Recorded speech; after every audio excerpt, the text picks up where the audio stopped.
마지막에 참 멋있는 하이라이트가 있죠. 자, 야곱은 130세 애굽의 고센 땅에 들어가서 17년을 살다가 147세에 열조에게로 돌아갑니다. 야곱은 주부 아브라함과 아버지 이삭의 신앙교수를 통하여 장자가 누리는 특권과 소중함을 알고 장막에 머물면서 여호와 하나님에 대한 깊이 생각하게 되었습니다. 그리고 아브라함과 이삭의 축복이 야곱에게 임했으며 그의 12자녀에게 약속이 성취되는 복을 누리게 됩니다. 그러니까 이런 것을 제가 왜 선언을 깔았냐면요, 이 유언 자체가 특별하게 이 야곱이 요셉한테 하잖아요. 요셉. 그것이 이제 4대에 걸친 햇불 언약의 성취이기 때문에 이 신앙 전수가 상당한 의미를 갖고 있다. 4대에 걸쳐서 이것이 완성되었다는 것은 전적인 신앙 전수였다. 자, 야곱은 고센 땅에서 생육하고 번성한 복을 누립니다. 실제로 이스라엘 백성은 고센 땅에서 그 숫자가 10이 번성하여 출애굽기에서는 애굽의 왕이 위협을 느끼고 이스라엘을 핍박을 하는 이유가 되었던 거죠. 그러니까 고센 땅은 어떻게 보면 여기도 나오겠습니다만 이제 라함세에서의 동요인데, 애굽의 전체적인 하나님의 그 10대 재앙이 있었지만 고센 땅만큼은 하나님께서 인큐베이터 같이 보호하시고 번성하는 복을 주셨다는 거죠. 그러니까 그 땅은 어떤 의미에서 애굽에서는 하찮은 땅이었지만 하나님의 백성이 머무는 그 땅에서는 축복의 땅으로 변화됐다는 거죠. 근데 그것이 결론이 뒤에 또 나와요. 이것도요.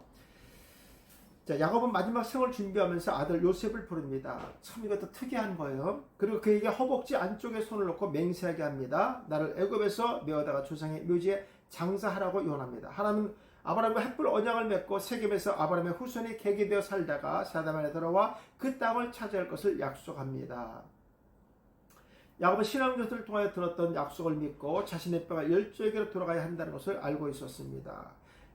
야곱의 믿음이 훗날 구속사의 거룩한 뜻을 성취하는데 역사적인 사건으로 기록하고 있습니다. 그러면 말씀 안에서 증거하는 하나님의 뜻이 무엇인지 생각하며 이거 오타가 있었네요. 생각하며 은혜 받는 시간 되기를 바랍니다. 첫째, 야곱이 애굽 땅에서 17년을 거주했다.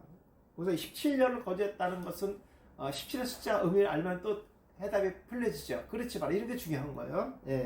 20절, 28절 이스라엘 족속이 애굽 고센 땅에 거주하며 거기에서 생업을 얻어, 이 생업을 얻었다는 말은 상당히 중요한 얘기예요. 생업을 얻어 생육하고 번성하였더라. 이것도 의미가 엄청납니다. 이것도요.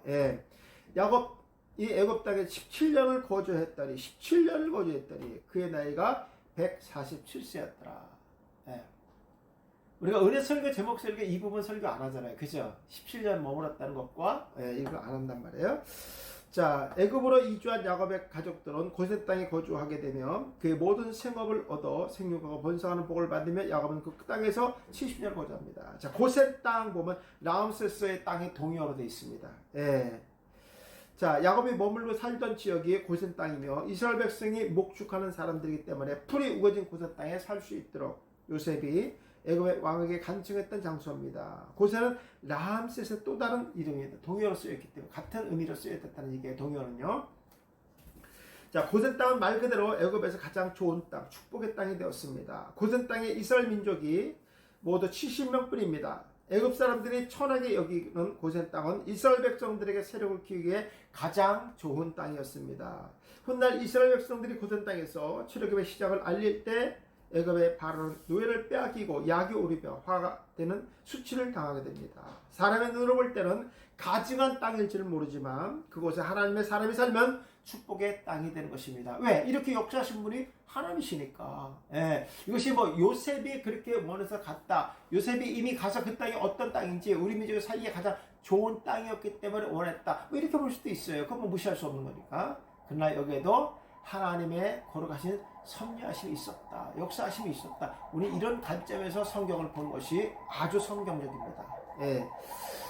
자, 생업을 제가 중요하다 그랬죠. 생업을 얻었다는 게 아하즈라는 단어 썼어요. CW, 니팔이죠, 니팔. 자, 이거 보세요.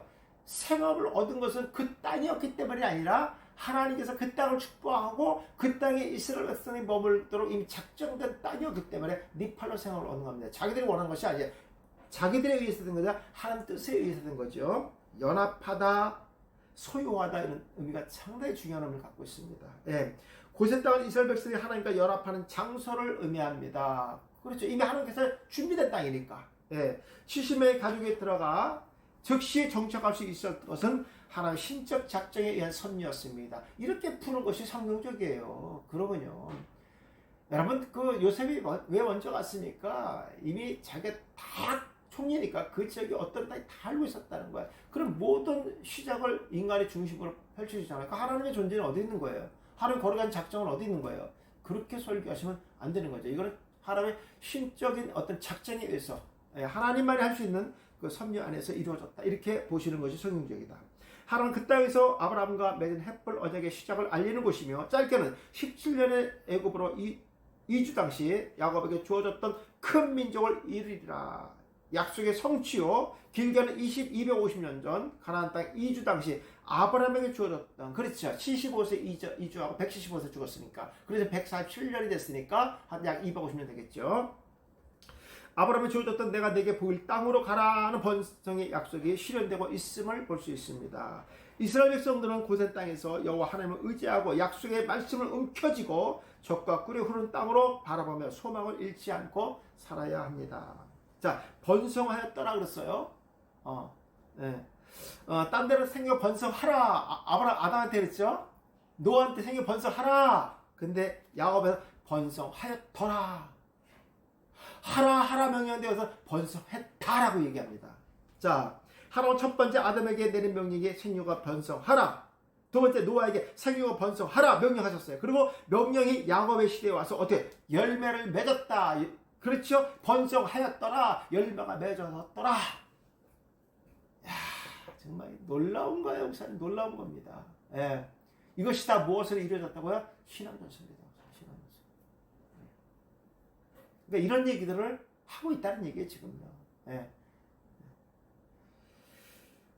하나님은 야곱을 통하여 성취의 열매를 맺게 하셨습니다. 전능하신 하나님이 내게 복을 주어 내게 생육하고 번성하라 하여 내 민족을 여러 족속을 이루게 하시고 하나님의 12아들을 통하여 그 영광을 받으십니다. 회복이잖아요. 회복. 네, 회복되는 것이죠. 이스라엘 백성은 고센 땅에서 하나님의 은혜로 많은 소산을 얻고 인구가 번성하는 복을 받습니다. 그리고 애굽 사람들이 두려움을 느낄 만큼 뛰어난 민족으로 크게 증가했습니다. 증가하게 하셨습니다 라고 해줘야 되는데, 그죠? 이렇게 봤을 때는요. 그러나 우리 결론 갖고 이미 열매가 맺어졌기 때문에 증가했습니다. 자, 거주했다. 17년을 거주했다 그랬어요. CW 즉시, 그죠? 계속해서 연속적으로 이렇게도 괜찮습니다. 해석은요. 두 가지 의미를 같이 사용합니다. 여기서는요. 생활하다, 희생하다, 구원하다, 생명을 유지시키다. 자, 야곱이 애굽에 살았던 17년은 자신의 삶을 끝내는, 자, 17은 7과 같은 의미라 했죠.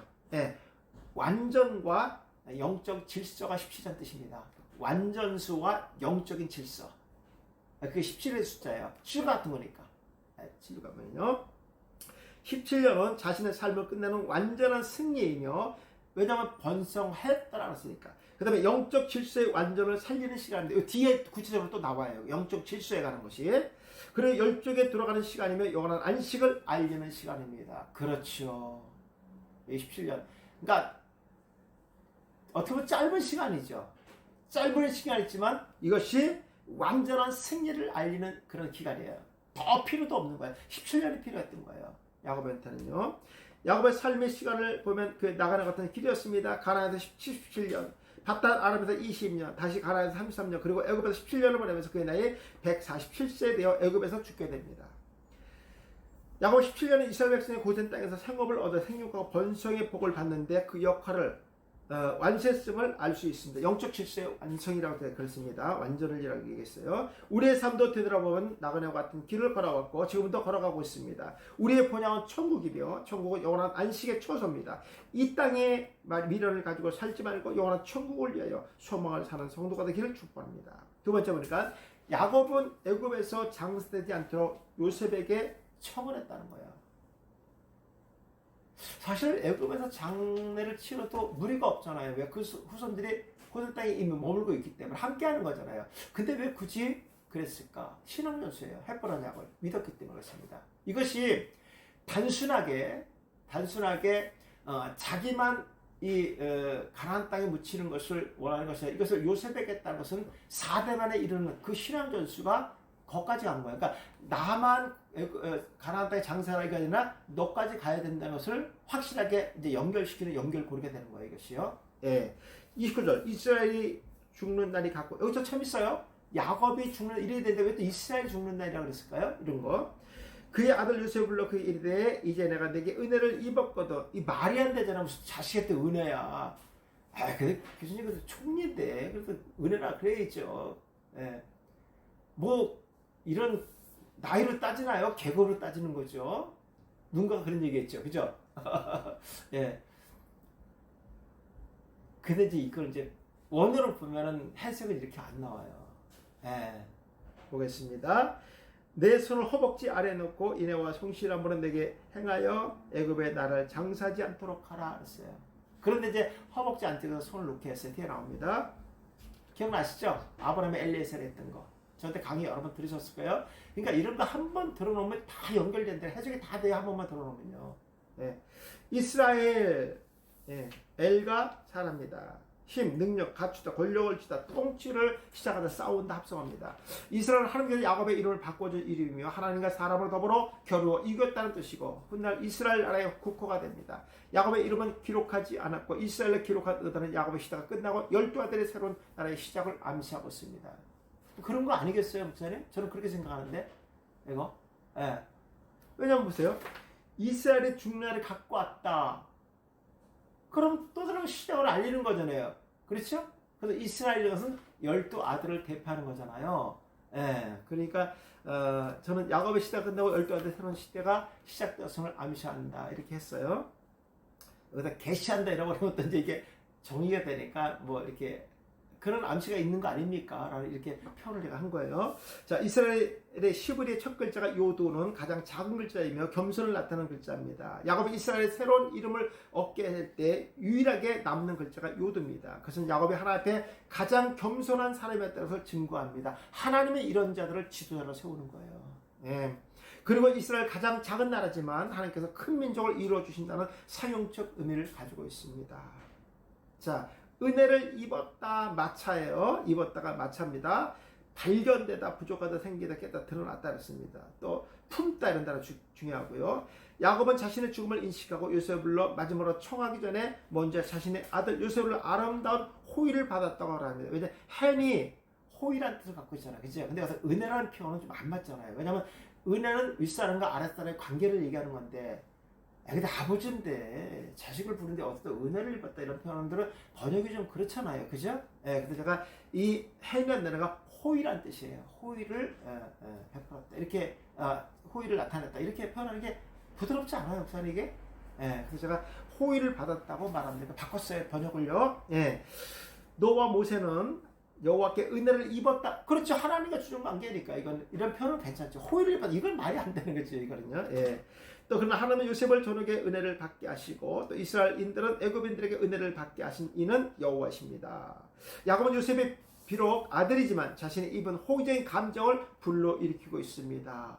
야곱이 요셉의 13년의 긴 세월을 통해서 총리가 되게 한 것은 하나님의 구속사적인 새로운 시작을 했음을 깨닫습니다. 13이라는 숫자가 새로운 출발이기 때문에 그렇죠? 그래서 제가 여기다가 하나님의 구속사의 새로운 시작이었음을 깨닫게 합니다. 이렇게 했죠. 그리고 그 구속사의 성취를 이어가기 위해서 요셉에게 유언합니다. 그러니까 숫자 17은 영적인 질서의 완전을 나타내는 거예요. 그렇죠. 왜냐하면 요셉이 반드시 죽어야지만 그 다음 타자 요셉이 그것을 통해서 고센 땅에 그 세겜 땅에 묻혀야지만 4단 만에 돌아오는 그 햇불 언약이 성취되기 때문에 그렇죠. 그래서 이거는 영적 질서의 완전이다. 구속사의 확실한 하나님의 연결고리였다. 이렇게 보는 것도 상당히 의미가 있습니다. 자, 허벅지 안쪽에 놓았어요. 일단 개혁 한글에는 환도뼈 안쪽이라고 되어 있죠. 지금 허벅지 안쪽 개혁 개정은요. 숨은 사람을 어떤 지위에 임명한다는 것과 새로운 관계를 수립한다는 의미에 지닌 단어입니다. 새로운 관계를 수립한다. 그때 숨이라는 단어 써요. 어떤 것을 아버지에게 할당한다는 것과 책임을 지게 하는 특별한 목적을 위해서 따로 구별해 둔 단어가 바로 숨입니다. 그러니까 이 단어를 썼다는 건 뭐 특별한 의미가 있다는 얘기잖아요. 특별한 목적을 갖고 있다는 얘기죠.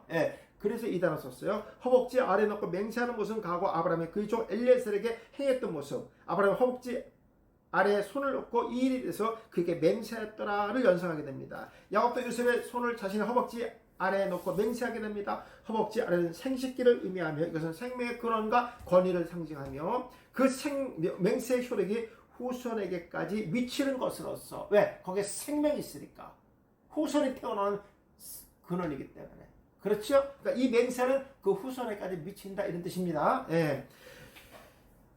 그래서 맹세의 강력함을 강조하며 절대성을 의미합니다. 왜? 아까는 목적을 갖고 하는 맹세이기 때문에 그렇죠? 예.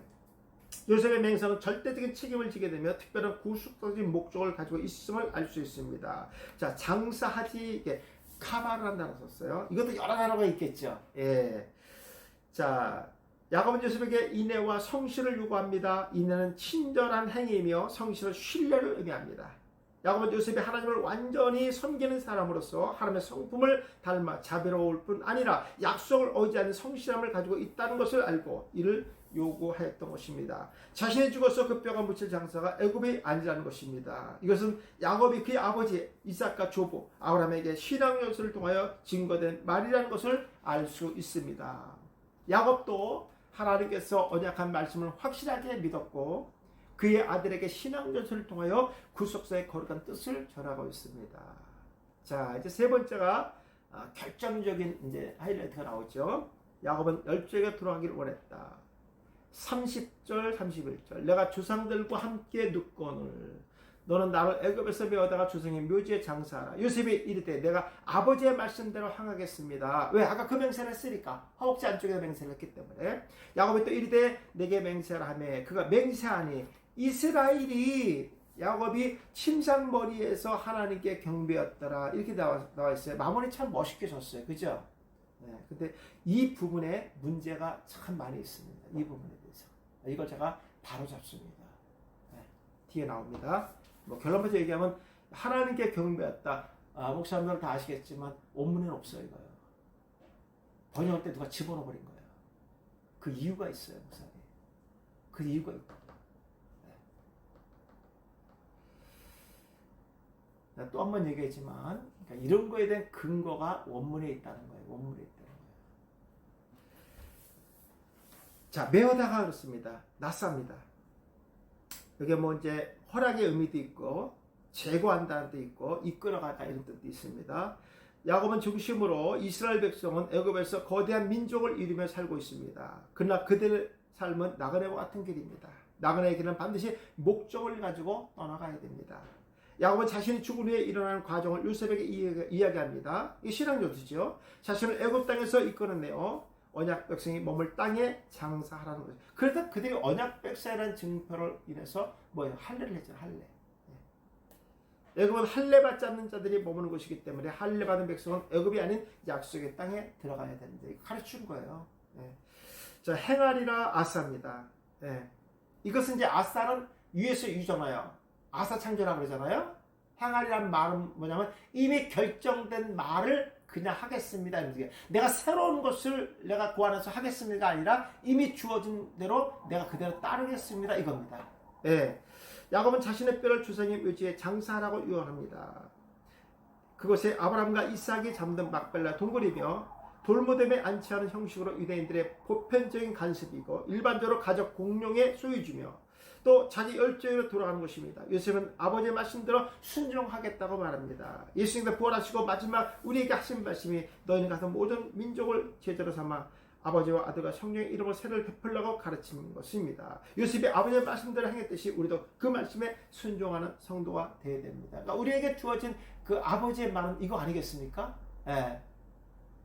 가서 아버지와 아들과 성령의 이름으로 세례 주고 그 다음에 뭡니까? 이거 이제 제가 또 설교로 나옵니다. 조만간에 지금 만들고 있는데 세례를 베풀고 가르쳐라는 말이 상당히 중요한 걸 갖고 있습니다. 무엇을 어떻게 왜 베풀어야 되는지 또 무엇을 어떤 관점에서 우리 가르쳐야 되는지 하는 부분들을 제가 깊이 있게 또 다루도록 하겠습니다. 네. 그가 맹세하니 샤마입니다. CW 니팔이잖아요. 니팔. 예. 그러니까 영향을 받은 거잖아요. 예. 받아서 다시 한번 확인시키는 거죠. 맹세하는 거죠. 자, 요셉은 아버지 야곱의 맹세에 즉시 자신의 맹세로 묶어버립니다. 샤바는 죄기적 강조 율법을 반영합니다. 여기는 죄기법이 없어요. 근데 샤바라는 건 죄기적인 의미를 갖고 있단 말이에요. 이 단어 자체가. 그러니까 아버지가 맹세하신 건 내가 함으로 결과가 나한테 돌아온 거예요. 맺어진 결과가 서로 맹세한 결과가 나한테도 영향을 받는 거. 이게 죄기 아니에요. 그죠? 내가 한 맹세가 나한테 결과가 돌아오는 거. 네. 그러니까 이 샤바라는 자체가 죄기의 의미를 갖고 있다고요. 여기에 저걸 안 써도 시트 파일이 없더라도 이 맹세가 시트 파일이 없어도 죄기적 용법이 있다는 것을 꼭 기억. 이런 것들은 되게 중요한 거예요, 목사님. 이것들은 이제 샤바라는 단어에 이런 용례가 있다 하는 것만 아시면 돼요. 요셉의 맹세는 아버지 야곱의 뜻을 맹세로서 자신을 묶는다는 변함없는 의미를 나타내고 있습니다. 맹세는 그 원래 약속적인 기능을 갖고 있어요. 원래의 약속. 그 원래의 약속이 뭐죠? 그렇죠. 이미 햇불 언약의 그 본질에서 지금 진행형이라는 얘기죠. 이 맹세도 진행형에 있다 이 뜻이죠. 야곱은 선자로부터 신앙조서에 따른 언약의 말씀을 지켜야 하고 그의 아들 요셉에게 신앙조서를 통한 언약의 성취를 엄하게 맡깁니다. 요셉은 자신의 소원이 그의 자녀들에게 신앙전수로 이어지며 요셉이 또 이스라엘 자손에게 맹세시켜 이르기를 하나님이 반드시 당신들을 돌보시니 당신들이 여기서 내 해골을 메고 돌아가겠다 하라 하였더라. 그대로 이루어지잖아요. 요셉이. 그죠? 되게 중요한 의미를 갖고 있습니다. 요셉 110세의 죽음에 몸에 향제를 놓고 애굽에서 입간하니라. 그리고 그 위에 요셉 후손들이 출애굽의 시작과 동시에 요셉의 간에 어깨에 메고 약속의 땅을 향하여 걸어갑니다. 이야, 이거 위대한 거예요. 이 말 한마디가 신앙 전수가 얼마큼 위대하냐. 목사님 그냥 그랬더라 이렇게 하지 말고요. 그 상황을 생각해 보세요. 그냥 이 말 한마디에 40년 동안 어깨에다가 이 관을 메고 다녔다는 자체가 야, 이 상황을 보고 하나님께서 벌떡 일어났을 거야. 뭐 때문에 이런 현상이 일어났을까요? 신앙전수. 하나님을 신뢰하는 절대적으로 의지할 수밖에 없었던 이스라엘 백성들의 신앙. 무섭습니다, 목사님. 무서운 겁니다, 이거는요. 이거는 세상에 어떤 압력으로도 떼어놓을 수가 없는 거예요. 버려서는 안 되는 이런 신앙. 대단합니다. 자, 그 다음에 나오는 게 이제, 침상에서, 이스라엘의 침상머리에서 하나님께 경배했다. 마무리 참 멋있게 들어가요. 그죠? 이렇게 하면은, 우리가 중간에 요셉이 꿈을 꿨던 그 꿈이 이루어지지 않는 하나가 있습니다. 볼까요? 이스라엘 침상머리에 절했다는 표현이 나옵니다. 개역개정은 이것에 대해서 침상머리에서 하나님께 경배했다고 표현하지만 원문에는 하나님께라는 말은 기록되지 않았습니다. 빠졌다는 얘기죠. 빼겠습니다. 자, 이는 개역개정의 표현대로 하나님께 경배할 수도 있고 아들 요셉에게 감사 표현할 수도 있어요. 부정할 수는 없어요. 이거는요. 그럼요. 왜냐면 생각해보세요. 마지막 유월인데 뭐 팔딱팔딱 띠을 샜겠어요. 우리나라 유월을 떠는데 맨날 누워서 하잖아. 우리나라 거의 죽었는데. 그치? 마지막 하잖아요. 그러니까 이런 식의 관점에서 이걸 번역을 한 거예요. 그럼 침상이 왜 나왔고 하나님이 왜 나왔는지 제가 설명드릴게요. 자, 여기서 이제 요셉이 꿨던 꿈. 내 어머니와 내 형들이 참으로 가서 땅에 엎드려 내게 절하겠느냐? 그의 형들은 시기하되 그의 아버지는 그 말을 간직해 두었다. 그럼 뭔가 나와야 될 거죠. 간직했으면. 그죠?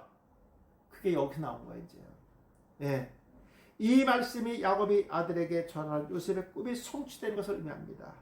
자, 믿음으로 야곱은 죽을 때 요셉의 각 아들들의 축복하고 그 지팡이의 머리를 의지하여 경배하며 라고 기록하고서 10일에서 11장 21절에 지금 이 어딥니까? 지금 이 창세기에는 뭘로 나와 있습니까? 침상에 엎드려서 하나님께 경배했다 이렇게 돼 있는데 히브리서에는 뭐라고 하냐면 정확하게 그 지팡이 머리에 의지하여 누구한테? 요셉에게 경배했다 이렇게 돼 있어요. 그러면 지금 이 창세기 3절 10절과 11절에 있는 말씀이 성취가 되는 거잖아요. 왜? 이미 야곱이 그 말을 마음에 두고 있었으니까. 그러면 히브리서 기자는 이 지팡이 이 머리를 의지하여 경배했다고 말합니다. 그런데 본문에서 지팡이라는 단어가 맞대고요. 침대라는 단어는 미타예요. 자음이 다 똑같아요. 얘는 자음을 썼잖아요. 그러니까 이것이 침대도 되고 지팡이도 돼요. 근데 몸이 붙으면서 지팡이와 침대로 바뀌는 거예요. 근데 우리가 문맥으로 봤을 때 지팡이가 맞아요, 침대가 맞아요, 다 죽어도 맞아요, 유언하는 거니까 누워서 해야 되잖아요. 그 번역을 침대로 한 거예요. 그래서 그러니까 히브리서에서 기록한 말이면 아들에게 축복하고 바로 이어서 그 선장에서 지팡이 머리에 의자에 그리고 경배했다는 거야. 축복을 받는데 누운 거. 아유 누워야 되겠다 이제. 그리고 하나님께 경배한 거야. 이 문맥상 동선이 맞지가 않잖아. 그렇죠? 네. 원어를 보면요, 지팡이 맞습니다. 지팡이를 의지하여. 네. 그래서 거기서 이스라엘이라죠. 이스라엘이 무엇을 얘기하는 거예요? 그지 12지파. 네. 지팡이는 뭐 12지파를 나타난다고 제가 말씀했죠? 지파, 맞다 12지파를 얘기한다고요. 그래서 이스라엘의 지팡이 12지파를 얘기하는 거예요. 이렇게 정확할 수가 없어요, 목사님. 네. 그러니까 이게 지팡이와 침대가 자음은 똑같은데 모음은 다르기 때문에 우리나라 정토로 봤을 때는 침상에 누워서 유언한다고 봤기 때문에, 그리고 하나님은 그냥 집어넣은 거예요, 번역자가. 그럼 안 맞죠? 네, 이런 거는 안 됩니다. 그런데 또 우리가 설교할 때 성경이 틀렸다 이렇게 하면 안 돼요, 목사님. 예. 근데 이거는 좀 많이 빗나갔어, 솔직히 말해서. 너무 많이 빗나갔어요. 참 바람직하지 않아요. 예. 그러면 뭐 그냥 그 야곱이 그 말을 마음에 간직해서 둔 거, 그래 그냥 둔 거, 그냥 아버지니까 이걸로 끝나는 거예요? 아니지, 뭔가 뒷이야기가 있다는 얘기예요. 예. 이렇게 연결시키면 맞지 않을까. 예. 자, 야곱의 침대가 아니라 지팡이의 머리를 의지하고 요셉의 맹세를 확인하고 실덕을 즉시 그에게 경의를 표했던 것입니다. 자, 성도 여러분, 야곱은 애굽에서 계기되어 살다가 죽어서 그의 뼈가 10조가 머물고 있는 무덤으로 들어갑니다. 죽은 야곱에게 약속의 땅 가나안이 있다면 우리에겐 하늘나라가 있습니다. 야곱은 죽는 그날까지 약속의 땅을 바라보며 소망을 잃어버리지 않고 살았습니다. 야곱은 약속의 땅 가나안에서 애굽의 절차대로 장례가 진행되었습니다. 그러나 장례 절차나 규모 그리고 죽음 그 자체가 중요한 것이 아니라 야곱이 신앙 전술을 통하여 지킨 믿음이 중요한 것입니다. 야곱은 아들 요셉에게 자신의 뼈를 열주에게 돌아가도록 유언을 합니다. 유언인데 이렇게 또 미안합니다. 그리고 요셉의 뼈도 세겜 땅에 묻힐 때 4대에 걸친 하나님의 약속이 성취되는 것입니다. 훗날 요셉의 아들들이 그의 관을 어깨에 메고 광야 40년을 걸어서 약속의 땅으로 들어갑니다. 우리도 예수 그리스도를 통하여 약속의 땅을 얻은 상속자들입니다. 약속의 나라를 가문이 되기를 주님의 이름으로 축원합니다. 아멘이죠. 예. 그러니까 이제 이런 것들은 이제 우리가 이제 그 성경 해석에 대한 부분들도 근거를 대서 해석이 되지 바로 잡혀지는 거예요. 예. 그냥 이런 거 없이 이거 침상이 아니라 지팡입니다. 예. 그리고 하나님이 아니고 이건 없습니다. 예. 그리고 그 아들에게 교기를 표한 겁니다. 마지막. 이 말이 또 매끄럽지가 않잖아요, 또 그죠? 예. 근데 원문으로 보면 정확하게 이렇게 돼 있다는 거. 예. 중요하죠, 목사님. 예. 군더더기 없죠. 예. 이래 맞는, 이래 구속사가 맞는 거예요. 넘어가겠습니다. 두 번째, 검을 주러 왔다. 제가 전에 짧은 설교를 한번 했었어요.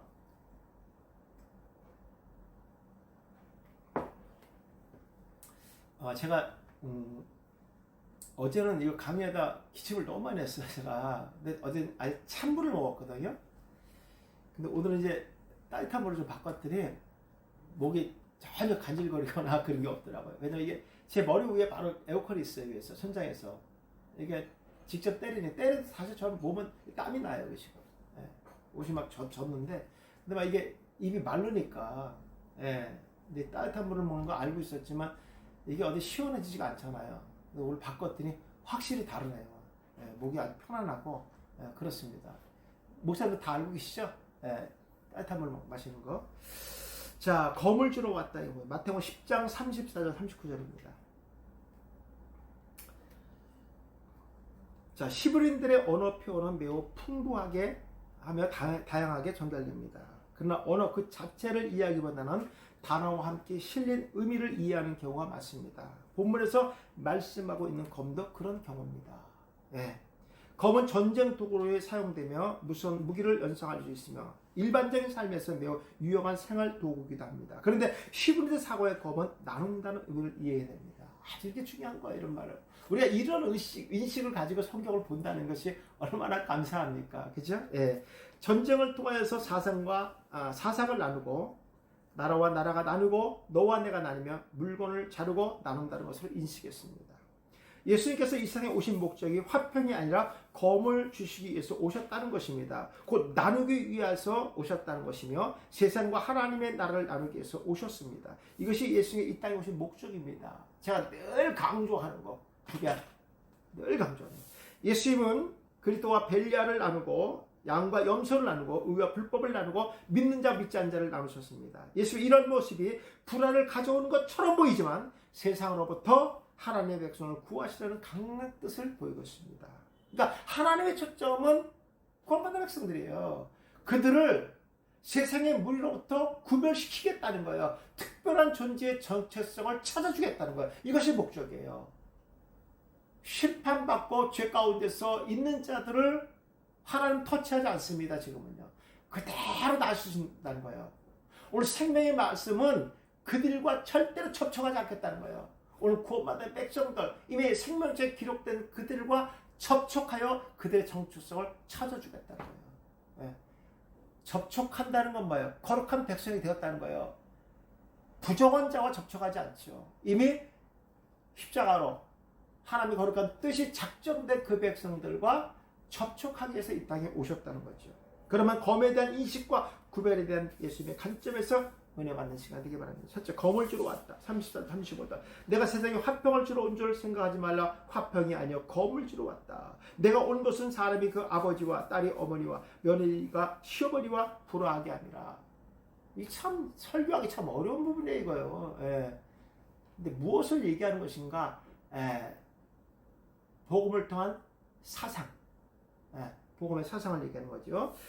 예수가 이 땅에 오신 목적에 대해서 분명하게 나타나고 있습니다. 그것은 불의와 의를 화해시키거나 진리와 거짓을 타협하기 위해 오신 것이 아니라는 것을 분명하게 말씀하고 있죠. 자, 생각하지 노미조입니다. 가정법을 썼어요, 목사님. 이거는요. 자, 예수님이 자신이 이 땅에 오신 목적에 대해서 확실한 뜻을 증거하고 있습니다. 예수님 당시에 사람들은 메시아가 오면 정치적인 해방과 물질적인 번영을 가져다 줄 것을 과거로부터 현재까지 계속해서 기대하고 있는 사람도 있고 자신의 이권을 채우기 위해서 기대한 사람도 있습니다. 뭐 그렇지 않겠어요, 이거는요? 예. 예수님은 무리의 생각을 이미 알고 계셨으며 확실하게 손을 피력합니다. 주님이 이 땅에 오신 목적이 무리가 지금까지 믿고 있었던 화평이 아니었습니다. 유대인들에게 메시아 사상은 구약에 기록된 말씀을 근거로 모든 번영이 유대 땅을 중심으로 해서 꽃을 피울 것이라고 믿고 있었습니다. 그러나 그들의 기대는 충족할 수 없습니다. 왜? 목적이 아니기 때문에, 이것이 아니기 때문에. 자, 검을 주러 왔다. 발로입니다. 부정사, 장방시잖아요. 그죠? 장소와 방향과 시간적 개념을 반드시 설명해야 되고요. 과거입니다. 예. 그러니까 검을 주러 왔다는 것은 이미 이전에, 그 이전에 창조 이전에 하나님께서 생명책과 죄의 책이 이미 기록된 그때부터 지금까지, 이미 그때 구별된 그때부터 지금까지 이렇게 해야 되죠. 그때 예정이 지금의 성취로 이렇게 보셔도 괜찮습니다. 검은 헤레버입니다. 늘 말씀드리지만 나눈다는 뜻이 나눈다. 헤레버는 양면에 나른간 칼이며 세상에 소나 오탑 돼 있나요? 예. 양을 잡을 때 뼈와 살과 기름을 분리할 때 사용합니다. 또한 생명나무를 지키는 불칼이 헤레버입니다. 의미가 있죠. 예. 자, 이것은 심판의 도구를 상징하기도 합니다. 맞지요, 그는요. 예. 자, 넘겨보세요. 예수님이 이 땅에 오신 목적은 거룩한 구별입니다. 세상에 속한 사람과 하나님 나라에 속한 사람으로 나누는 것입니다. 주님의 사역이 마치 불안을 가져오는 것처럼 보이지만 하나님 나라의 백성을 구원하는 구원의 목적이 우선이었다. 이런 것이죠. 예수님의 사역은 전적으로 구원받은 백성을 위한 것이며 멸망받을 자에게 전혀 관심을 두지 않습니다. 검을 준다는 것은 던진다는 의미로서 상대에게 적대감을 유발하며 분쟁과 분열을 발발하게 합니다. 그리고 그들의 영역에 그물을 쳐서 모두 심판하겠다는 강한 의지의 표현입니다. 세상은 메시아의 통치를 거부할 것이며 그의 사역을 강력하게 막을 것입니다. 그 치열한 전투가 십자가의 사역입니다. 예수님 십자가에서 확실한 검을 사용하셔서 승리했습니다. 맞죠? 십자가에다 피 흘릴 때 이미 그때 거룩한 백성과 거룩하지 못한 백성들이 쫙 분리됐다는 거예요. 그러면 예수님께서 십자가 피 흘리실 때 이미 지성소에 성소에 있었던 휘장이 갈라지면서 하나님께 가까이 갈 수 있는 자들을 구별하셨다는 거예요. 이것이 십자가에서 나타난 영적 전쟁이고 영적 승리를 의미하는 겁니다. 검은 그런 의미도 있잖아요. 전쟁의 의미도 갖고 있잖아요. 그렇죠? 네.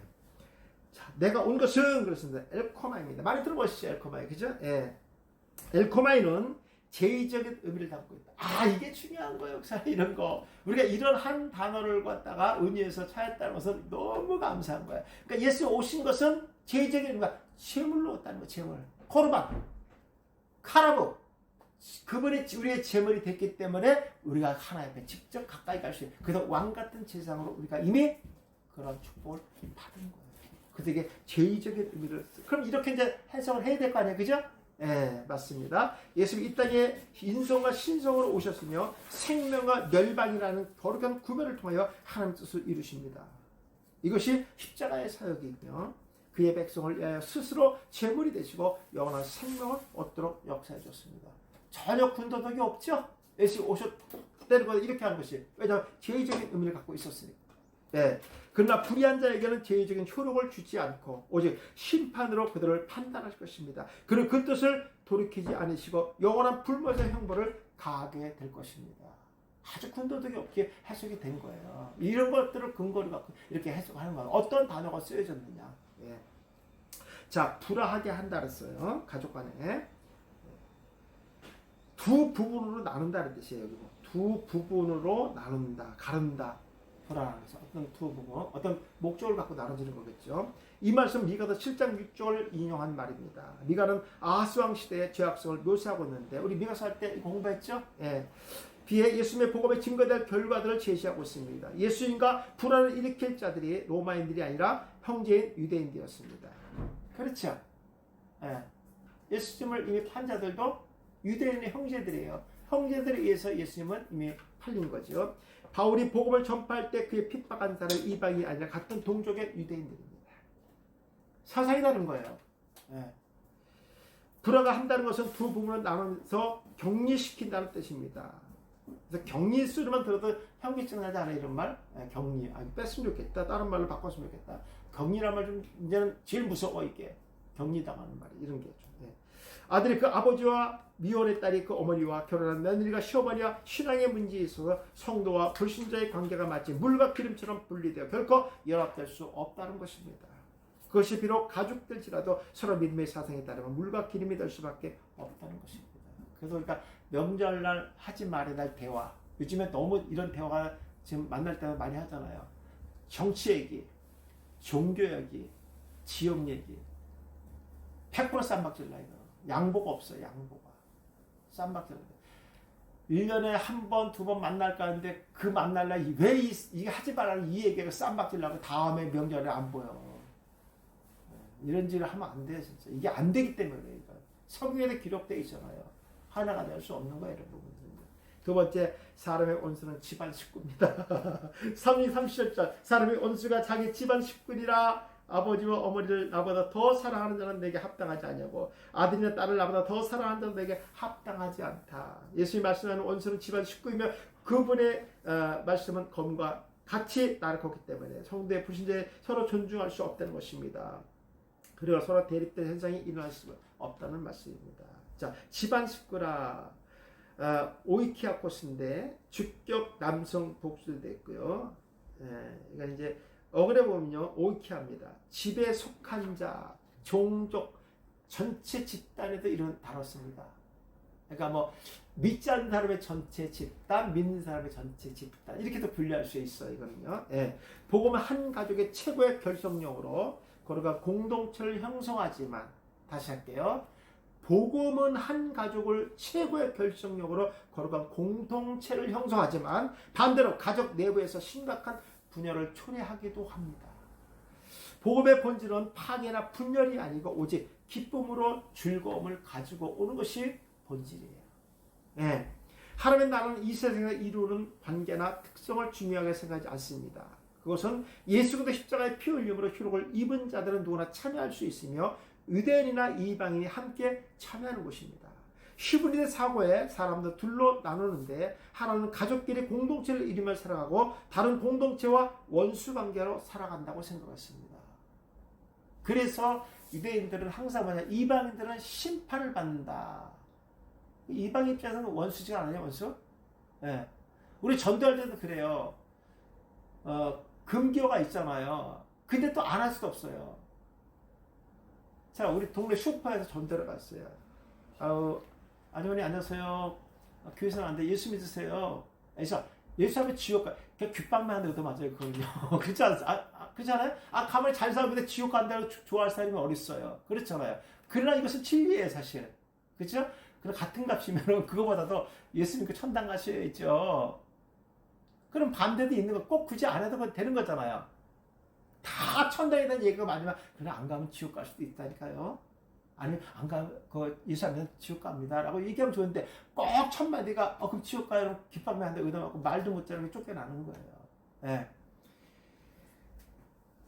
항상 원수지 가까이 갈 수 있는 동역자는 아니라는 거죠. 예. 이건 확실한 선이 있다는 거예요. 그러나 그들이 하나님 나라의 공동체가 되면 하나님 나라와 그 세상이 원수 관계가 되는 것입니다. 그러므로 하나님 나라에 속하고 난 뒤에 그 나라에 속하지 못한 집안 식구들과 원수가 형성될 수 있다는 것입니다. 자, 사랑하는 필로입니다. 필로의 사랑은 아가파오와 유사하지만 사랑의 신학적 중요성을 강조하고 있습니다. 예수님께 대한 사랑을 암시하고 있어요. 그죠? 신학적인 의미가 있으니까. 물론 친족 간의 사랑을 언급하지만 분명한 것은 하나님 나라가 그 사이에 끼어들게 될 때 자연적인 성품에서 나오는 혈연이나 인본적인 사랑보다 더 큰 사랑을 요구하는 장면입니다. 예수님은 저희들에게 그 어떤 것보다 더 우세해서 자기를 사랑해야 한다는 것을 강조하고 있습니다. 우선이 하나입니다. 그래서 구체적으로 제시합니다. 아버지나 어머니를 나보다 더 사랑하는 자와 아들이나 딸을 나보다 더 사랑하는 것은 합당치 않다라고 못을 박아버렸어요. 예. 그러나 주님이 이 말씀하시는 의도의 가족의 사랑하는 것을 전면 부인하는 것은 아닙니다. 제자로서 선생을 사랑하는 것이 의무이고 본분임을 나타내고 있습니다. 자, 합당하지 않다. 이게 악시오스란다 해서 악시오스. 예. 효용적인 표현이거든요. 요거는요. 예, 주격 남성 단수로 되어 있고 어근이 악어입니다. 무게를 달다, 인도하다, 데려오다, 끌어가다, 이끌린다 했습니다.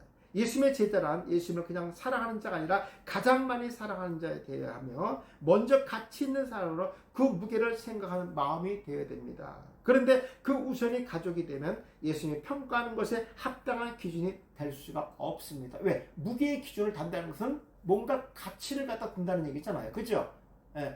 무엇을 어떻게 우선을 잡느냐, 가치를 갖느냐, 이것이 중요한데, 그 우선이 누구냐는 거죠, 우선이.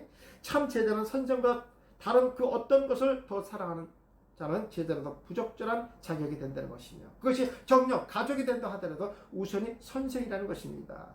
예수님은 저희들에게 그 이 점을 분명하게 하시면서 차선이나 여부로서가 아니라 우선적인 사랑을 요구하십니다. 우리가 세상을 살아가면서 우선이 되는 것이 무엇입니까? 지금 생각하는 그것이 합당한 우선이 되길 바랍니다. 우리에게 합당한 우선은 예수 그리스도시며 영원한 천국입니다.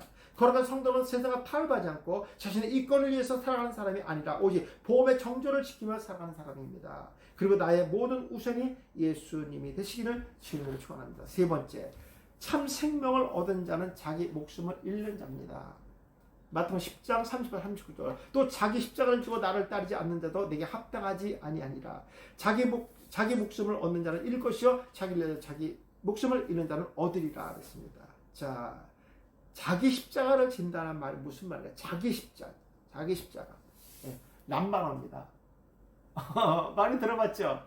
람바노. 예. 취하다, 담당하다. 아주 중요한 얘기야. 무슨 담당. 보세요. 담당한다는 말이 무슨 말? 담당하다. 자기만 하는 거죠. 자기만. 예. 뭐 담당이라는 것은 자기만 그 일에 책임을 지는 거야. 오직 자기만. 예. 자기 십자가를 지는 것은 남의 것 질패 자기 것만 지면 되는 거야. 자기만 담당할 수 있는 십자가 지는 거라는 얘기죠. 예. 자, 십자가는 로마 사형 도구로서 고난을 상징하고 공동체 수출을 주는 상징적인 의미를 생각합니다. 그러니까 십자가를 누가 졌다, 그 공동체 다 같이 지는 거 똑같은 거예요. 그러니까 그런 수치를 당하지 않고 무단히 노력하는 거예요. 참는 거예요. 절제하는 거예요. 이게 유대 사회에서 일어난 사건입니다. 근데 예수님은 저희들에게 치욕적이고 명을 얻지 못한 십자가를 지고 따르는 자가 합당한 자라고 말씀합니다. 반대로 자기 십자가를 지고 예수님을 따르지 않는 자는 합당하지 않다고 말합니다. 저희들은 십자가의 시련까지 이겨내야 됩니다. 그러니까 유대 사회에서 그 율법을 지킨다는 것은요, 그냥 한 사람만의 이 책임이 아니라 공동체 전체 책임이라는 거예요. 그러니까 특히 유대인들이 지키는 이 안식의 법이라는 것은요, 그냥 그 이방인들이 봤을 때는요, 거의 충격적이에요. 충격적. 제가 몇 가지 예를 들어볼까요? 일단 가장 중요한 것은 안식일 날은요, 불을 사용하지 않습니다. 그러니까 안식일 날은 금요일 날 해가 지고 토요일 날 해가 질 때까지 안식을 지킵니다. 그럼 자동차는 어떻게 하느냐? 자동차. 예. 그냥 시동을 그 전에 걸어놔요. 왜냐하면 점화가는 불꽃이잖아요. 불을 켜는 거거든요. 안 되는 거예요. 그럼 음식을 어떻게 하느냐? 안식일 지키기 전에 이미 음식을 다 만들어 놓고 불을 그 안식을 시작하기 전에 아주 약하게 틀어놓고 음식을 계속 데핍니다. 왜? 불을 안 켜, 그 전에 친 거니까. 안식일 날부터는 안 켰으니까. 그러면 전기 불을 그냥 그 전에 켜놔, 그냥. 24시간 켜놓는 거야. 그냥 안 꺼, 그냥. 기름도 안 나는 나라에서. 이스라엘 기름 안 나잖아요. 그냥 켜놓는 거야. 아주 충격적이죠. 근데 만약에 목사님, 누가 이제 이웃에서 올 수도 있잖아요. 근데 애들이 와서 장기 다 수실 다 꺼버렸어. 어떻게 할 거예요? 예를 들어 이 명예를 지키기 위해서 안식일법 지키기 위해서 했잖아요. 이방인들 애들 불러오면 이렇게 아주 치사스러워. 그런 것들은 또 다 숨겨져. 불러와갖고 개보로 키나 그래. 그렇게 사탕 주는 거야. 보세요. 그 유대인들은 안식일 날 외국에 나가잖아요. 사실 유대인들이 부자가 무척 많잖아요. 그러니까 고급 호텔은 안식일 날이요. 그 엘리베이터의 버튼 다 눌러놓습니다. 다 눌러놔요. 만약에 그 사람이 펜트하우스 맨 위에 있으면요, 한 20분 걸리겠죠. 15분, 20분 걸리겠죠. 집 거기까지 올라가려면. 친구들 다 쓰니까. 자, 근데 중요한 게 있어요. 그 버튼을 누르면 불이 들어오잖아요. 그죠? 근데 문은 열어야 될 거야. 문. 버튼은 다 눌러져 있지만 문을 열어야 될 거 아니에요. 닫히는 건 자동으로 닫히니까. 그러니까 안식일법을 지키려고 그냥 기다려, 이렇게. 계속 했고요. 누가 와서 눌러주길 바라는 거예요. 겁나게 지킵니다, 얘네들은. 네. 그래서 층마다 다 서, 그래라니 해, 그냥. 네. 그걸 누르는 순간에 불이 들어오니까. 이 정도로 지킵니다. 그러니까 이게 개인뿐만 아니라 공동체의 명예와 연관이 있기 때문에 그렇습니다. 그래서 이게 무서운 거예요. 무서운 겁니다. 네. 이게 수치와 연관이 있기 때문에 그렇습니다. 자, 따르지 그럽니다. 아콜루데오입니다. 자, 아콜루데오는 제가 이런 걸 많이 썼어요. 이제는 목사님 운이 공부하니까. 아텔루데오는 말씀에 동의하여 함께 뒤를 따라간다는 의미에서 자신의 존재를 확인한다는 것이고, 실제로 예수님은 저희들이 자신들의 십자가를 지고 그 길을 가기를 원하셨습니다. 저희들은 모든 것을 버리고 예수님을 쫓아가는 겁니다. 사실 자기 십자가를 진다는 것은, 제자의 길이라는 것은 선생의 길을 따르는 것이거든요. 결국 무엇을 요구하는 걸까요? 순교를 요구하는 거예요. 순교. 그러니까 내가 죄자라고 고백하는 것은 내가 순교하겠습니다. 순교의 자리까지 가겠습니다. 이런 고백이에요. 그러니까 내가 제자의 길을 가겠습니다를 함부로 하면 안 돼요. 물론 그런 마음이 있으면 함부로 해도 괜찮죠.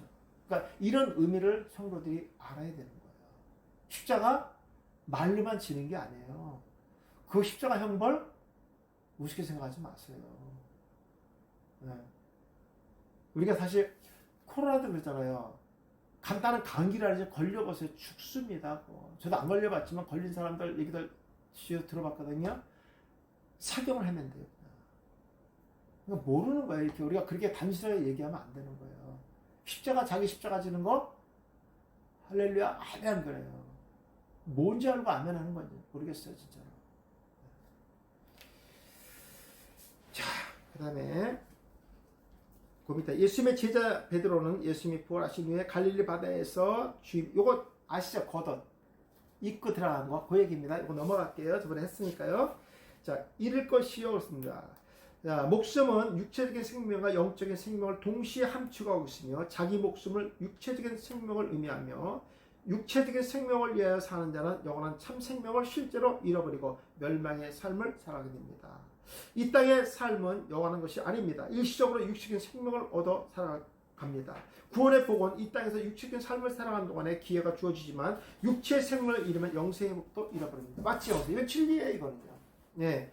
자, 자기 목숨을 얻으려고 살아가는 사람은 자기 십자가를 지고 따르는 사람입니다. 곧 순교의 길을 각오하고 가지 않고 피하는 사람은 기독교의 참 신앙을 버리는 것이고 영혼을 잃어버리는 신앙입니다. 그러면요, 그러니까 우리가 제자 훈련이 사실 제자 훈련은 뭐냐면 한마디로 얘기하면요, 같은 눈높이에서 바라보는 게 제자 훈련입니다. 그러니까 선생이 위에 있어도 안 되는 거예요. 저는 사실 이제 그 신학교 때 제 스승한테 이제 제자 훈련을, 그분이 제자 훈련을 미국에서 26년 동안 하셨는데 영주권 다 갖고 계신 분인데 한국 교수님이 있었어요. 저한테 신학 가르쳐 줬어요.